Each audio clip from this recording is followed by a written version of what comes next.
যে সাবজেক্টটা কঠিন বলে তুমি ফেল করেছো, সেই সাবজেক্টে তোমার ক্লাসের অর্ধেকের বেশি পোলাপান 60-এর উপরে মার্কস পেয়েছে। যে বৃষ্টির কারণে, যে ঠান্ডার ভয়ে তুমি ঘর থেকে বের হওনি, সেই একই বৃষ্টিতে ভিজে, একই ঠান্ডায় কেঁপে কেঁপে রিক্সাওয়ালারা ঠিকই সংসার চালানোর টাকা কামিয়ে ঘরে ফিরেছে। যে শহরে অনিয়ম আর আমলাতান্ত্রিক জটিলতার কারণে বিজনেসে নামার স্বপ্নটা মাটি চাপা দিয়ে রেখেছো, সেই একই শহরে তোমার পাশের ফ্ল্যাটের একজন ব্যবসায় নেমে ঠিকই এগিয়ে গেছে।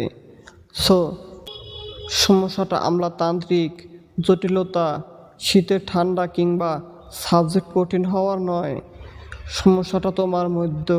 তবে সে সমস্যাটা তোমার স্বপ্ন, সাহস, চেষ্টার কমতি বা সময়ের অভাবের মধ্যে নয়। শোনো, যে সিগারেট ছাড়তে চায় সে সিগারেট ছাড়তে পারে না।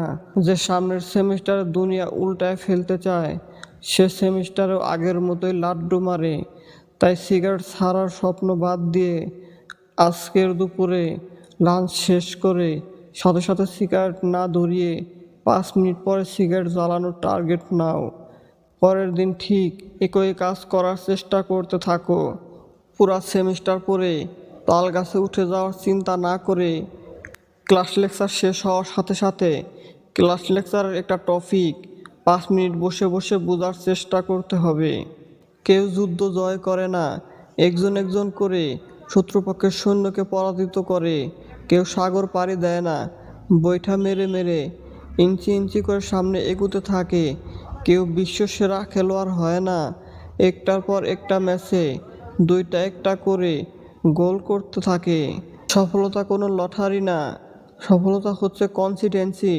এই কনসিস্টেন্সি রেজাল্ট বা আউটকামের কনসিস্টেন্সি না, এইটা চেষ্টার কনসিস্টেন্সি, লেগে থাকার কনসিস্টেন্সি। মানুষের চেষ্টা হচ্ছে পানির মতো, চান্স পাইলেই গড়িয়ে নিচে নেমে যাবে।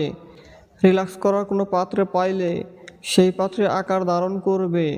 আরও বেশি চান্স পাইলে নদীর স্রোতের সাথে বেশে বেশে বঙ্গোপসাগরে নিয়ে যাবে।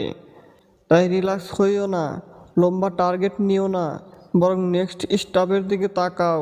সেই ছোট স্টেপটাই নিয়মিত দিতে থাকো।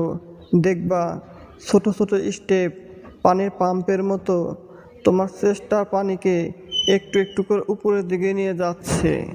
এই একটু একটু করে এগিয়ে যেতে থাকলেই একসময় পাহাড়ের চূড়া এসে তোমার পায়ে স্যালুট করবে।